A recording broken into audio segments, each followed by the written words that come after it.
एक लड़की की शादी होने वाली थी। लड़के वाले दरवाजे पर आ चुके थे जयमाला के लिए, लेकिन लड़की अंदर से नहीं निकलती है। उसने शादी से साफ मना कर दिया था। इधर यहाँ पर जो लड़के वाले खड़े हुए थे वो सोचने लगते हैं कि भाई बात क्या है, कहीं ऐसा तो नहीं लड़की किसी और के साथ भाग गई हो, क्योंकि कई बार उन्होंने बोल लिया था लेकिन अभी तक लड़की नहीं आई थी। इधर यहाँ पर जो लड़की होती है उसके माता पिता भी परेशान हो जाते हैं और कहने लगते हैं कि बेटी आखिर क्या बात है जो तुम शादी नहीं करना चाहती। इसके बाद लड़की अपनी बात बताती है, माता पिता उसे समझाते हैं, मामा भी ये कहता है कि बेटी अगर तू शादी नहीं करेगी तो लड़के वालों की बेइज्जती नहीं होने दूंगा, मैं अपनी बेटी की शादी करा दूंगा। इधर जो पिता हैं वो भी कुछ ऐसी बात कह देते हैं कि जिसकी वजह से लड़की शादी के लिए तो मान जाती है, लेकिन उसके बाद जो उनके शादीशुदा लाइफ में होता है उसके बारे में किसी ने कल्पना भी नहीं की थी कि ऐसा भी भला हो सकता है। क्या हुआ था ऐसा, पूरी सच्चाई के बारे में जानने के लिए वीडियो को अंत तक जरूर देखें। झारखंड के हजारीबाग जिले के अंदर एक गांव के अंदर एक लड़का रहा करता है, जिस लड़के का नाम होता है कपिल। कपिल जो कि वैसे तो परिवार का बड़ा बेटा है, लेकिन जो कपिल है वह थोड़ा सा सांवला है, ज़्यादा सांवला तो नहीं है, थोड़ा सा सांवला है। और इसके बाद जब वह शादी के हो जाता है तो उसके माता पिता उसके लिए इधर उधर लड़की ढूंढते हैं। ढूंढने से उन्हें एक लड़की मिल भी जाती है। लड़की का नाम रिया होता है और जब रिया को कपिल का फोटो दिखाया जाता है तो वो एक साथ से पसंद कर लेती है, क्योंकि जो कपिल था उसे अपने सांवलेपन से थोड़ा सा बुरा लगता था। वैसे वो सुलझा हुआ इंसान था, तो इसीलिए उसने फोटोग्राफर को जो फोटो बनाने को दिया उसमें अपनी स्किन कलर को थोड़ा सा गोरा करवा दिया था। अब यहाँ पर जैसे ही उसका चेहरा थोड़ा सा गोरा लगता है तो लड़की उस फोटो को देखते ही एकदम से पसंद कर लेती है और उसके बाद शादी की तैयारियों में दोनों परिवार जुट जाते हैं। अब पिता ने फोटो भी देखा था, लड़के को भी देखा था और लड़के और फोटो में उसे ज़्यादा फर्क नहीं दिखाई दिया। हाँ, थोड़ा बहुत फर्क तो दिखाई दिया, तो पिता सोचते कि ऐसा तो फोटो में रहा ही करता है, लेकिन लड़की ने केवल फोटो देखा था और उसके बाद वह मन ही मन सोचने लगती है, सपने सजोने लगती है और दोनों परिवार शादी की तैयारियों में जुट जाते हैं। अब इसके बाद धीरे धीरे वो दिन आता है जिस दिन इन दोनों की शादी होनी थी और शादी वाले दिन जो कपिल है वो अच्छी तरह से सजदा संवरता है और सजने संवरने के बाद घोड़ी पर बैठकर अपनी बारात लेकर लड़की वालों के घर पहुंच जाता है। अब जैसे ही वहां पर वो लोग पहुंचते हैं तो यहाँ पर इस लड़की रिया की कुछ सहेलियां होती हैं। वह कपिल को रास्ते में ही जब बारात चढ़ाई हो रही थी बारात की, तो उसी समय कपिल को देख लेती हैं और देखने के बाद एकदम से उसके पास जाती और कहने लगती हैं कि तेरा पति तो काला कलूटा है और तू भला इससे शादी करेगी, इसे तुमने पसंद किया था, जिसके बारे में तुम कहा करती थी कि मेरा पति बहुत सुंदर है, अब क्या करेगी तू।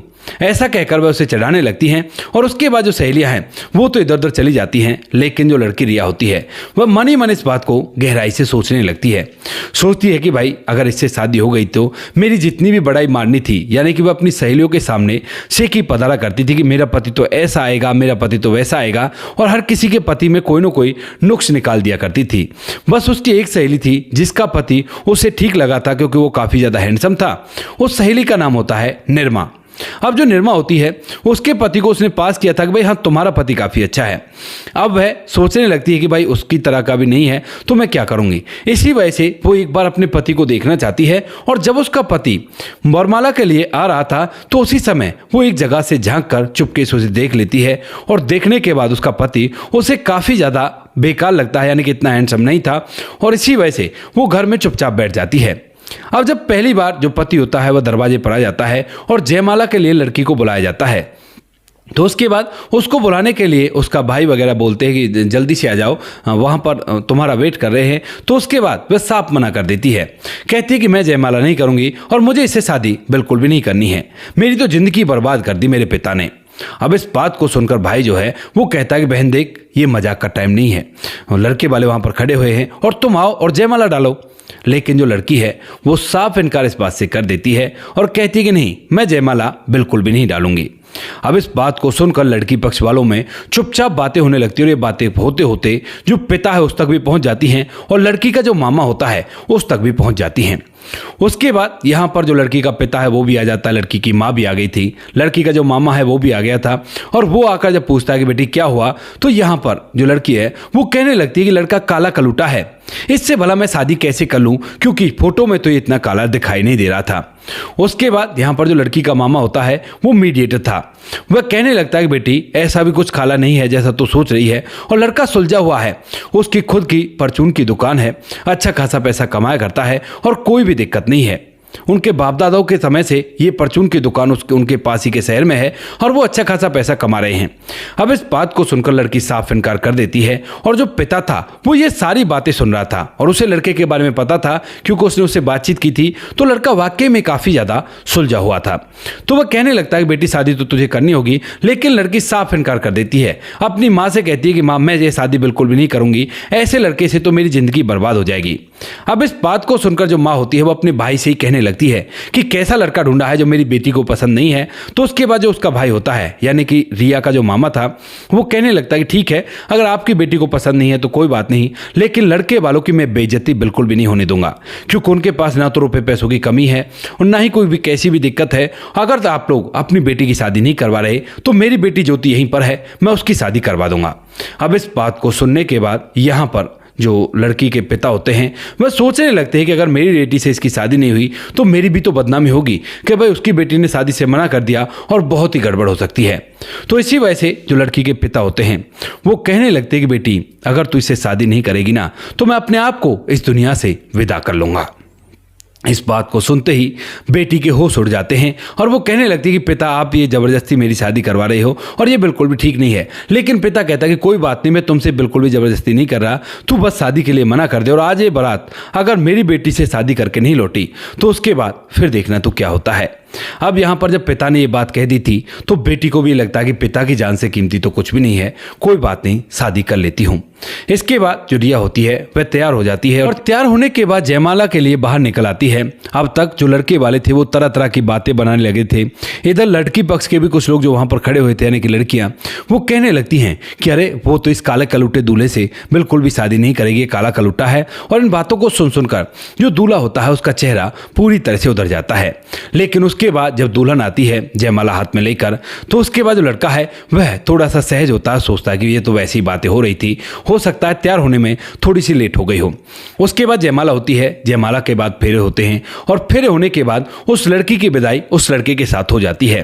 विदाई होने के बाद लड़का सोचता है कि चलो जो भी मैं सोच रहा था और जो भी और लोग सोच रहे थे, क्योंकि और लोग कह रहे थे कि लड़की किसी और से प्यार करती है, उसके साथ शायद भाग गई है, इसी वजह से जयमाला पर नहीं आ पाई है। यहाँ पर ये सारी बातें की टेंशन अब उसके दिमाग से उतर जाती है और वह बड़ा ही खुश होता है कि चलो उसकी शादी हो गई है, लड़की भी काफी ज्यादा खूबसूरत है। ऐसा सोचकर वह अपने घर जाता है और अपने दोस्तों के साथ हंसी मजाक करता है और धीरे धीरे सुहागरात का समय नजदीक आ जाता है। अब जब सुहागरात वाली बात होती है तो उसके दोस्त उसके पास बातचीत करते हैं, उससे हंसी मजाक करते हैं। ऐसा इधर जो घर वाले होते हैं यानी कि और जो मामा मामी होते हैं या फिर और कोई रिश्तेदार ऐसे आए थे जो कि उससे मजाक कर सकते थे, वह उससे मजाक करते हैं। तो लड़का हंसता हुआ धीरे धीरे अब अपने सुहागरात के कमरे की तरफ बढ़ने लगता है और जैसे वो सुहागरात के कमरे में पहुंचता है तो वहां पर उसकी पत्नी रिया उसे बिस्तर पर बैठी हुई मिलती है। उसके बाद जो पति है वो अपनी पत्नी को हाथ लगाने की कोशिश करता है, लेकिन उतनी देर में जो रिया है वो एकदम से पीछे हटती है और कहती है कि खबरदार अगर तुमने मुझे हाथ लगाया तो। अब इस बात को सुनकर पति हैरान हो जाता है। कपिल कहने लगता है कि क्या हुआ, क्या परेशानी है। तो उसके बाद वो कहने लगती है कि मेरी शादी तुमसे जबरदस्ती हुई है और मैं तुमसे शादी करना ही नहीं चाहती थी। इस बात को सुनकर जो पति होता है वो कहने लगता है कि क्यों, क्या कारण है, क्या किसी और से तुम प्यार किया करती हो। तो उसके बाद जो लड़की है वो कहती है कि नहीं, किसी और से तो प्यार मैं नहीं किया करती, बस मुझे तुम पसंद नहीं हो। इस बात के बाद वह कहने लगता है कि पसंद नहीं था तो शादी से पहले बता देते। तो जो लड़की है पूरी बात बताती है, कहती है कि माता पिता ने ऐसे ऐसे कहा है और ऐसे ऐसे बात हो गई है। उन्होंने फोटो दिखाया था और उस फोटो में तुम काफ़ी अच्छे लग रहे थे, लेकिन तुम तो काफ़ी ज़्यादा काले हो। अब इस बात को सुनकर जो लड़का होता है उसे उसकी कमी गिना दी जाती है तो उसे थोड़ा सा महसूस होता है और वो कहता है कि ठीक है, तो अब ये बताओ अब क्या करना है। ऐसी बात है तो मैं तुम्हारे माता पिता को फ़ोन करके बता देता हूँ। लेकिन लड़की मना करती है, कहती है कि नहीं, माता पिता को मत बताना। अगर उन्हें पता चल गया कि मैंने तुम्हें पसंद नहीं किया है और वहाँ पर ये बात हो गई है तो उसके बाद पिता ये सब कुछ भी कर सकते हैं, क्योंकि पिता ने ये सब कुछ बोल दिया था। अब इस बात को सुनकर यहाँ पर जो लड़का होता है वो कहने लगता है कि फिर क्या करें। तो जो लड़की होती है वो कहने लगती है अब करना ही क्या है, बस तुम मुझसे दूरियां बनाकर रखो और मेरे कभी भी नज़दीक आने की कोशिश मत करना। हम लोग फिलहाल तो ऐसे ही रहेंगे, लेकिन एक दूसरे से अलग अलग रहेंगे और उसके बाद जब हम दोनों का कुछ दिन बीत जाएंगे तो उसके बाद देखते हैं क्या होता है। इधर यहाँ पर जो लड़का होता है वो कहता है कि ठीक है, तो ऐसी बात है तो ऐसा ही कर लेते हैं। लड़की भी यही चाहती थी, लड़का भी यही चाहता था। तो उसके बाद वो दोनों एक घर के अंदर तो रहते हैं, लेकिन पति पत्नी की तरह नहीं रहते हैं। लेकिन यहाँ पर जो लड़का है वो उसी रात उससे एक वादा लेता है, कहता है कि देखो जो कुछ भी है, जब तक हमारा ये रिश्ता जिस तरह से चल रहा है चलने दो, लेकिन इस बारे में ना तो मेरे घर वालों को और ना ही तुम्हारे मायके में किसी को ये बात पता चल जाए कि वो दोनों पति पत्नी की तरह रह रहे हैं, क्योंकि इससे मेरी बदनामी होगी। लोग कहेंगे कि इसके ही बस की नहीं था, लड़की को संभाल नहीं पाया। इस बात को सुनकर यहाँ पर जो लड़की है वो भी यही चाहती थी कि किसी को ये बात पता ना चले, ताकि उसके पिता को कैसे भी बुरा ना लग पाए। तो उसके बाद वो भी हामी भर लेती है और इसी तरह से वो लोग रहने लगते हैं। लेकिन जो लड़का था वह अब उसको अच्छी तरह से प्यार करता है, उसकी सभी ज़रूरतों का ख्याल रखता है, छोटी मोटी चीज़ें उन्हें ला कर दे देता है और धीरे धीरे समय बीतता है। समय के साथ साथ वह उसे मूवी वगैरह दिखाने के लिए भी ले जाता है। और यहाँ पर जो मार्केट में कोई भी सामान उसका ख़त्म हो रहा होता है तो उसे देखकर अपने आप ही ले आता है। बाहर वाले जब देखा करते हैं तो सोचा करते हैं कि भाई जोड़ी तो ये है, कभी भी एक दूसरे से जला नहीं करते हैं और कोई भी दिक्कत नहीं है। इधर लड़की से जब वो ऐसा करता है तो उससे प्यार तो हो जाता है, क्योंकि वो उसकी हर ख्वाहिश का पूरा कर रहा था। मार्केट ले जाना, इधर उधर घुमा के लेकर आना, मूवी भी दिखा कर लेकर आना। तो इसी वजह से जो लड़की होती है वह भी उससे मनी मन प्यार तो करने लगती है, लेकिन कहीं ना कहीं उसका ईगो जो उसने अपनी सहेलियों के साथ में हवा बना रखी है वो उसके सामने आ जाता है और वह सोचती है कि ये तो काला कलूटा है, इसके साथ में पत्नी बनकर जिंदगी भर तो नहीं रहने वाली।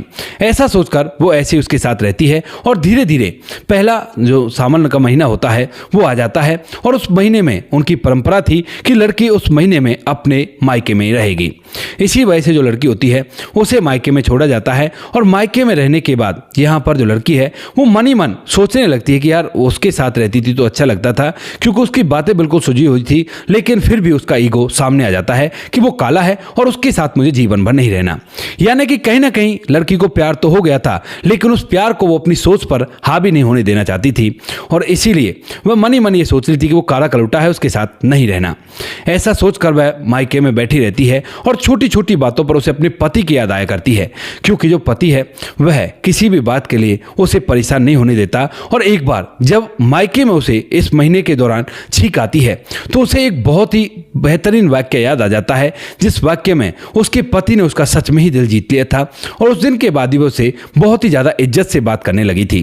दरअसल एक बार की बात होती है जब पति दुकान पर था तो उसी समय जो पत्नी होती है उसको बहुत तेज बुखार चढ़ जाता है और जैसे ही यहाँ पर उसकी सास जो होती है वह अपने बेटे को फ़ोन करती है तो वह भागा दौड़ा आता और भागा दौड़ा आकर अपनी पत्नी के लिए डॉक्टर बुलाता है और डॉक्टर साहब दवाई वगैरह तो दे देते हैं, लेकिन ये कहते हैं कि रात को इनका पूरा ख्याल रखना होगा और जरा भी बुखार बढ़ा तो दिक्कत हो सकती है। तो इसीलिए जो पति होता है वह खुद भीगे कपड़े लेकर उसके माथे पर रखता है रात भर और रात भर उसके पास बैठ कर उसका ख्याल रखता है। जैसे दूसरे दिन का सुबह होती है तो सुबह के 4 बजे वह उसकी चारपाई पर हाथ रख के जमीन पर बैठकर सो रहा था और जैसी पत्नी की आंख खुलती है 4 बजे, क्योंकि पत्नी सो चुकी थी, उसको आराम मिल गया था दवाइयों से और उस गीले कपड़े से। तो उसके बाद जो पत्नी होती है जब अपने पति को इस तरह से जमीन पर बैठा हुआ देखती है और ये सोचती है कि पूरी रात भर ये यहीं पर बैठा रहा है, तो उसके बाद एकदम से खड़ी होती है और कहती है कि खड़े हो जाइए, आप ऐसा कीजिए, अब आप आराम कर लीजिए, मैं ठीक हो चुकी हूँ।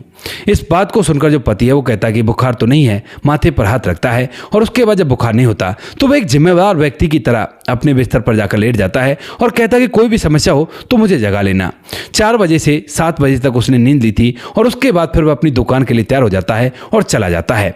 इस बात को देखकर पत्नी के दिल में उसके लिए इज्जत बढ़ जाती है कि वह बहुत ज़्यादा मेरा ख्याल किया करता है, जबकि मैं तो इसके साथ रिलेशन में भी नहीं हूँ पति पत्नी की तरह। उसके बाद भी कितना समझदार है।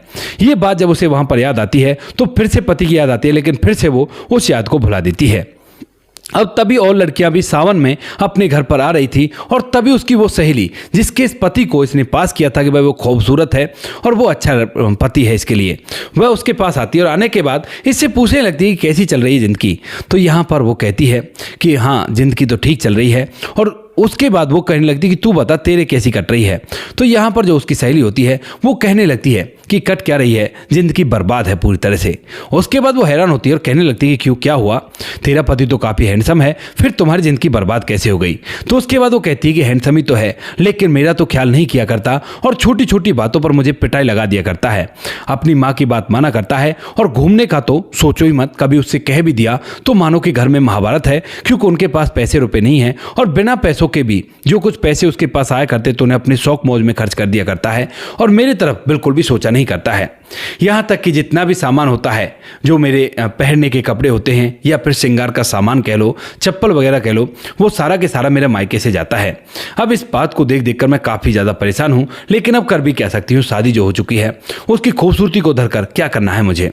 ऐसा कहते हुए उसकी आंखों में आंसू आ जाते हैं। तो यहाँ पर जो लड़की होती है रिया, वह उसे समझाती है, कहती है कि कोई बात नहीं, चलो अब चुप हो जाओ, ये तो ज़िंदगी है, ज़िंदगी जैसे चाहे वैसे हम चाहे वैसे नहीं बिता सकते, ये तो जैसे ऊपर वाला चाहे वैसे हमारी ज़िंदगी बीता करती है।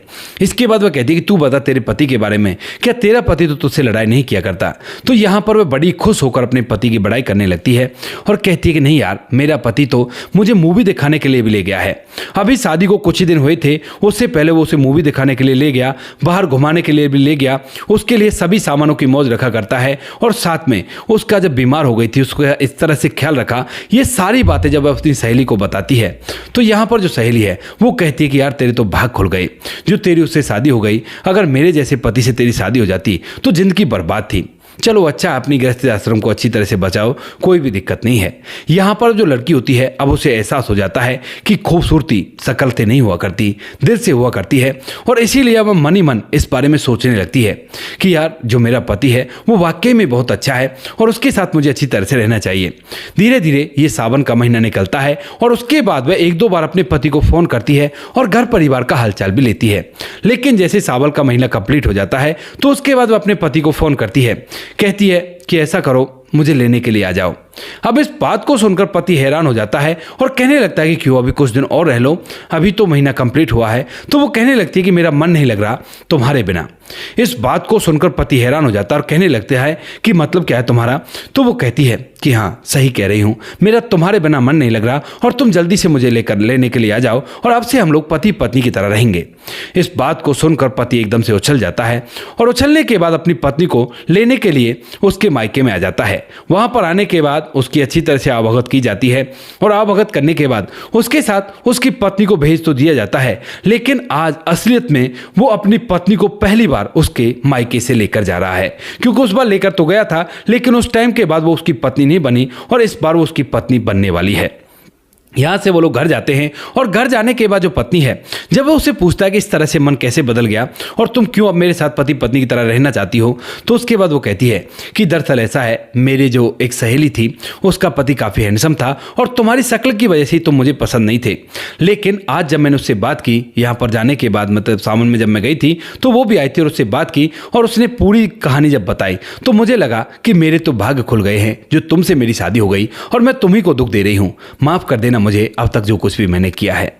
ऐसा कहते हुए पत्नी की आंखों में आंसू आ जाते हैं, लेकिन जो पति होता है उसे गले से लगातार कहता है कि कोई बात नहीं, ये कोई ज़्यादा बड़ी बात नहीं है, तुम बच्ची हो अभी और इस वजह से शायद तुमसे सारी गड़बड़ी हो गई थी और मैंने यही सोचकर तुम्हें घर के अंदर रहने दिया था, क्योंकि जब तुमने ये कहा था तो बुरा तो मुझे भी बहुत लगा था, लेकिन मैंने सोचा कि तुम्हारी उम्र अभी इतनी ज़्यादा नहीं है और तुम्हारे अंदर समझ भी नहीं है, तो धीरे धीरे सब कुछ ठीक हो जाएगा। और देखो वही हुआ ना, तुम्हें भी समझ आ गई कि भाई असली रिश्ते जो होते हैं वो खूबसूरती के ऊपर डिपेंड नहीं किया करते, इंसान के बोलचाल व्यवहार और उसके रहन सहन पर डिपेंड किया करते हैं।